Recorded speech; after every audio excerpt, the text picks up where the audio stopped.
બધી જગ્યાએ કળિયુગ હોય છે, પરંતુ બધા રાજાના રાજમાં રામ રાજ્ય ચાલે છે. કોઈ કેવું કળિયુગ બધા રાજાના રાજમાં એવું ન ચાલો તો બધા રાજાના રાજમાં મારી મર્યાદા દુસાવેલી બેઠી છે.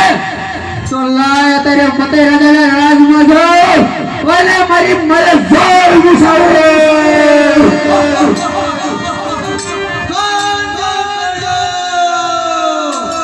હાલો ઉસ્તાદ હાલો.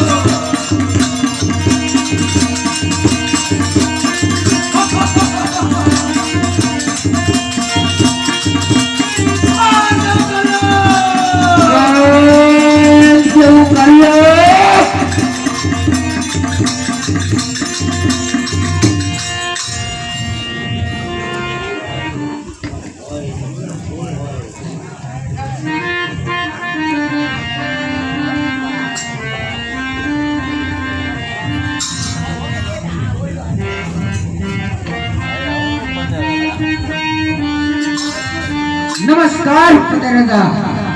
અરે કોણ ઓળખાણ ના પડી? અરે હું કળિયુગ. અરે કોણ કળિયુગ? અરે હું કળિયુગ જેને સત્ય યુગમાં મને નબળા પડવાના વિચારો કર્યા, દ્વાપર યુગમાં બૂમ ભરાડા કર્યા અને હવે મારા સંપૂર્ણ સમય આવી જશે પોતે હું કળિયુગ.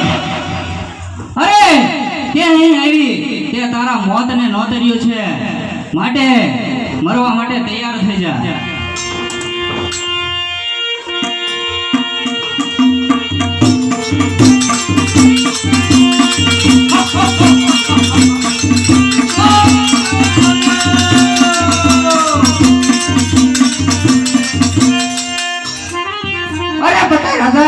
મને ખબર છે કે તમે મહાકાળી મને ભક્ત છો, તો તમે મને મારી નાખશો તો પેલા કળિયુગનો એક ગુણ જાણી લો. અરે કળિયુગ એટલે અવગુણનો ભંડાર, માટે તારામાં વળી કયો સારો ગુણ છે? અરે મહારાજા, આ કળિયુગમાં જે થોડું પણ દાન કરશે ને એને 1000 ગણું ફળ મળશે. અરે વાહ, સરસ વાત કરે છે તું. અરે મહારાજા, આ કળિયુગમાં સત્ય યુગ, દ્વૈત યુગ અને ત્રેતા યુગમાં જે ફળ લાંબા સમય સુધી ચાલતું હતું ને એ આ કળિયુગના સમયમાં માત્ર 6 મહિનાની અંદર પૂરું થઈ જશે. અરે કળિયુગ, તારી વાત બહુ જબરી છે, પણ તોય હું મારા રાજ્યમાં તને તો નહીં જ રહેવા દઉં.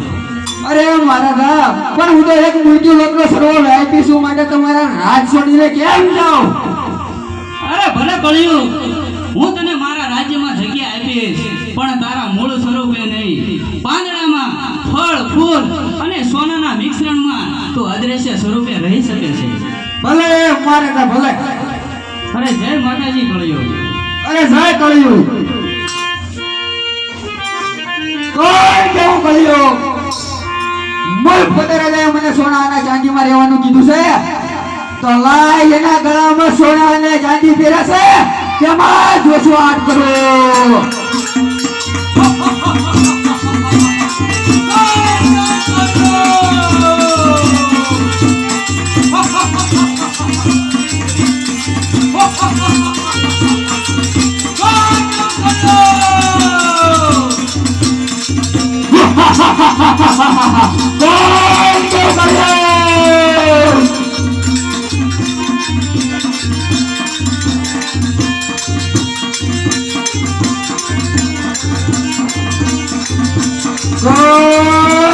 કેવું કર્યું?